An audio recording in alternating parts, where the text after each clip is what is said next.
So I'm really happy to be here today. My name is Valentina and I've been organizing events for the Italian Cultural Association in Exeter. And we do lots of introductions to films. We have brought numerous films at the Exeter Phoenix for our Italian audience and also English audience interested in Italian culture. And I also teach Italian to adults mainly at the moment, and I have a special interest in food. So I'm really glad to be here today with Mark, which will introduce himself in a minute, because I come from southern Italy, and the topic of today's film is the truffles. So coming from southern Italy, we don't have a large experience of truffles at all. So I'm glad to be here with an expert. And the only thing I remember, Mark, when I was a kid, when I was very young, I remember that every time somebody would come to dinner bringing a truffle or, a nut, really a small amount of truffle, it would be like an incredible event. So all the adults would sit around the table and observe this strange object and smell it, and then we would be told that we could grate it on the pasta, but in tiny amounts.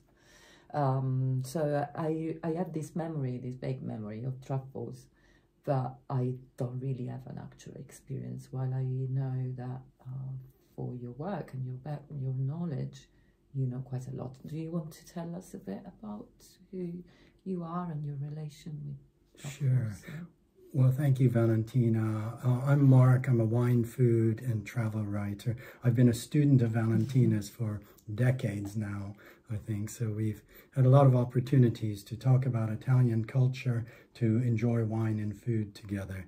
So I'm really delighted to be able to introduce this beautiful documentary, The Truffle Hunters, which is being shown as a collaboration between Exeter Phoenix and food researchers at Exeter University. Yeah. And you're right, Valentina, truffles are really magical, and they are found actually throughout Italy, but this documentary centers on a very particular part of Piedmont, foot of the mountains, this region of northwest Italy, and in particular in the Langhe Hills, which is the area where Barolo and Barbaresco wines come from. So very prestigious gastronomic region, and also into the Monferrato around Asti. So we are in northern Italy, as you said, in search of this rare white truffle.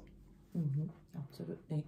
So it's a really interesting portrait of this part of Italy and this tradition that is depicted in the film.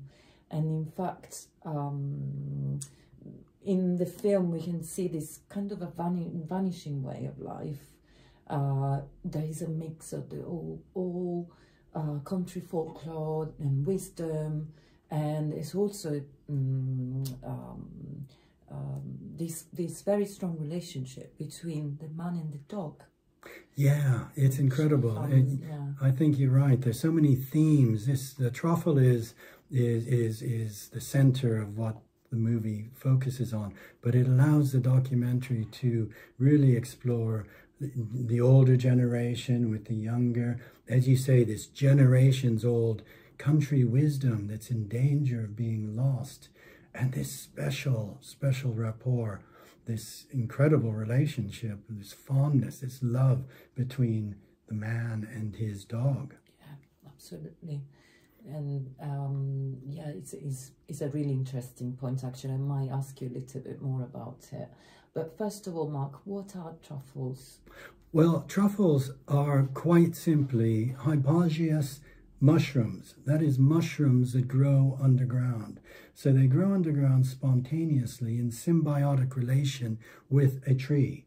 So there'll be little tiny microscopic rootlets that connect a tree to this underground mushroom.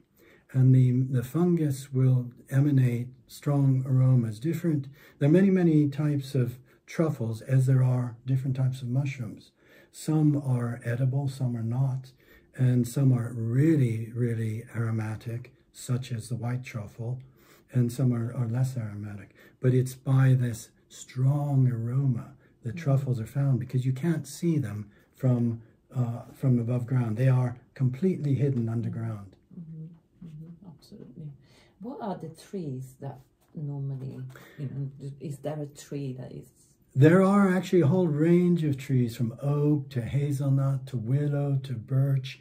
And some people say that you can tell from the color of a truffle or the aroma of a truffle what tree it's come from.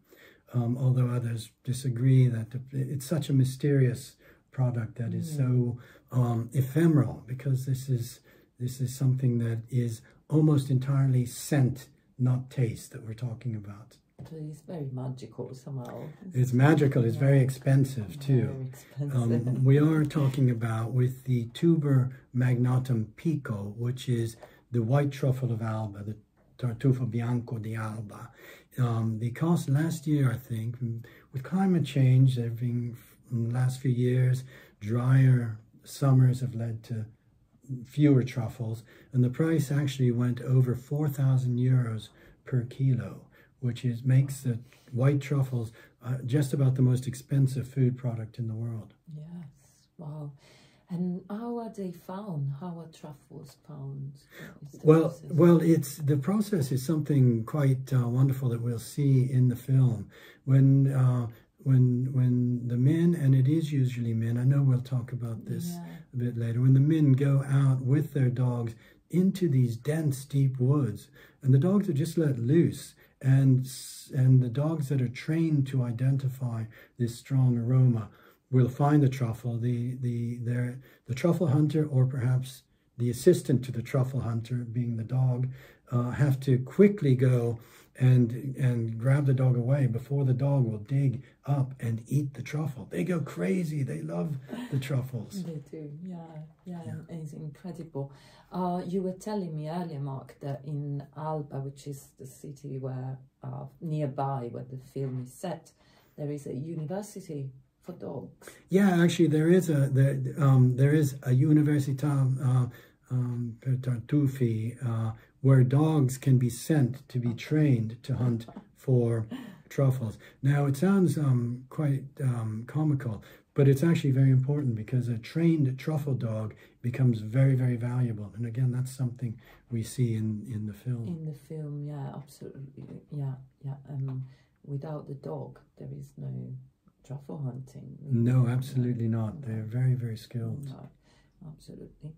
Mark, I notice in the film there is this contrast between what is essentially a humble activity that is carried out with generations, old country wisdom and knowledge, and the immense cost and fuss that goes with the selling of the truffles. So,